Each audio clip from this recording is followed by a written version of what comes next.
Bienvenue à tous pour ce 8e épisode des Amazing News 2023. Au sommaire de cet épisode, nous parlerons des annonces qui ont fait parler d'eux cette semaine, comme l'accord de Microsoft avec Nintendo. Nous parlerons également de l'actualité du jeu vidéo. Et pour terminer, nous parlerons bien évidemment des sorties de la semaine. Cela fait déjà plusieurs mois qu'Ubisoft va mal. Le PDG d'Ubisoft, Yves Guillemot, lors d'une conférence téléphonique avec des investisseurs, a déclaré qu'Ubisoft prévoit de sortir un grand nombre de jeux pour l'année fiscale suivante. Malgré les annulations de l'éditeur, les autres projets progressent bien, et nous pourrons voir arriver de nombreux jeux très prochainement. Par ailleurs, Assassin's Creed Valhalla vient de recevoir sa toute dernière mise à jour. Le retour d'Assassin's Creed sera donc lors du nouvel opus, Assassin's Creed Mirage. Yves Guillemot qui a également confirmé sa présence lors de l'E3 2023 qui n'est peut-être pas morte. Car pour rappel, les trois grands Xbox, PlayStation et Nintendo ne seront pas présents dans l'édition 2023. Les rachats sont désormais monnaie courante dans le monde du jeu vidéo. Et en 2022, c'était au tour de Quantum Break de se faire racheter par le géant chinois NetEasy. Cependant, le montant de la transaction n'avait pas été révélé jusqu'à présent. Mais cela vient de tomber. Le studio a été racheté pour la modique somme de 100 millions d'euros. Pour rappel, le studio est en train de développer Star Wars Eclipse sans plus d'informations supplémentaires concernant le jeu. Les hacks des studios de jeux vidéo sont de plus en plus présents de nos jours. Et c'est à présent au tour de Call of Duty de se faire hacker. De nombreuses informations sont donc dévoilées aux yeux du grand public, comme les dates des prochaines saisons de Warzone 2, ainsi que de nombreux autres contenus que nous ne vous divulguerons pas ici. Attention tout de même à prendre ces informations avec des pincettes, qui pourront être modifiées ou remplacées à l'avenir par le studio. Xbox passe une nouvelle fois à l'offensive concernant le cadre du rachat d'Activision Blizzard King. Le second de Microsoft, Brad Smith, vient de publier un communiqué sur Twitter annonçant officiellement la signature d'un contrat avec Nintendo, leur permettant de voir la licence Call of Duty arriver sur leur console et pour une durée de 10 ans. Mais pas que. Brad Smith a également évoqué son envie de voir arriver les autres jeux de la licence Xbox, comme le célèbre Halo sur les consoles de Nintendo. Xbox qui propose à présent un deal avec Nvidia pour voir le catalogue Xbox arriver sur le GeForce Now. Le casque VR2 de la PlayStation vient officiellement de sortir, au prix de 599,99 €. Pour l'utiliser, il vous faudra bien évidemment une PlayStation 5. Voici une compilation de jeux qui est sortie ou qui sortiront sur le casque VR2, en plus du catalogue qui était déjà présent avec la première version.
Nous connaissons à présent la fenêtre de sortie pour le prochain Bloodborne à la sauce Pinocchio, et ça sera en août 2023. Excellente nouvelle pour les fans de la franchise Civilization qui vient d'annoncer officiellement son retour pour un 7ème opus. Returnal réalise un démarrage plutôt moyen avec un pic de 7000 joueurs connectés en simultané, ce qui le place à la 2ème place des jeux les moins joués des jeux PS5 portés sur PC. Préparez vos agendas, Pokémon vient d'annoncer un live de 20 minutes le lundi 27 février à 15h, peut-être l'annonce du nouveau DLC ou d'un nouveau jeu de la licence. Diablo 4 vient d'annoncer ses dates de bêta. Elles seront disponibles du 24 au 26 mars et du 17 au 19 mars pour les personnes ayant précommandé le jeu. Tekken 8 continue une nouvelle fois sa communication en nous présentant à présent le personnage iconique Kazuya Mishima, avec la possibilité de se transformer en Devil Kazuya. Pour rappel, le jeu est prévu pour l'année 2023 sur PC, PS5 et Xbox Series X et S. Le GOTY 2022 vient de passer un nouveau cap avec plus de 20 millions de copies vendues, ce qui est un record pour le studio From Software. D'ailleurs, de nombreuses rumeurs voudraient qu'un futur DLC arriverait très prochainement. PlayStation a également tenu cette semaine son tout premier State of Play 2023. Au programme de celle-ci, de nouveaux jeux comme le retour de la licence des Ninja Storm. Voici également une compilation des annonces faites.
Le développeur américain McGee, qui était en charge des épisodes 1 et 2 des jeux Alice au Pays des Merveilles, a décidé de pousser EA pour le développement d'un futur 3ème opus, afin d'obtenir le financement nécessaire. Le créateur de la célèbre licence Resident Evil, Shinji Mikami, a annoncé officiellement son départ de chez Bethesda, afin de vivre de nouvelles aventures, annonce confirmée peu de temps après par Bethesda.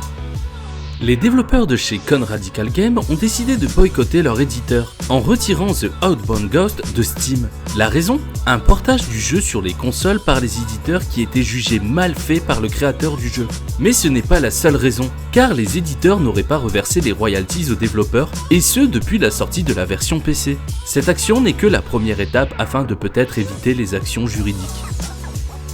Place à présent aux sorties de la semaine.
Cet épisode est à présent terminé, je vous donne donc rendez-vous la semaine prochaine pour de nouvelles Amazing News.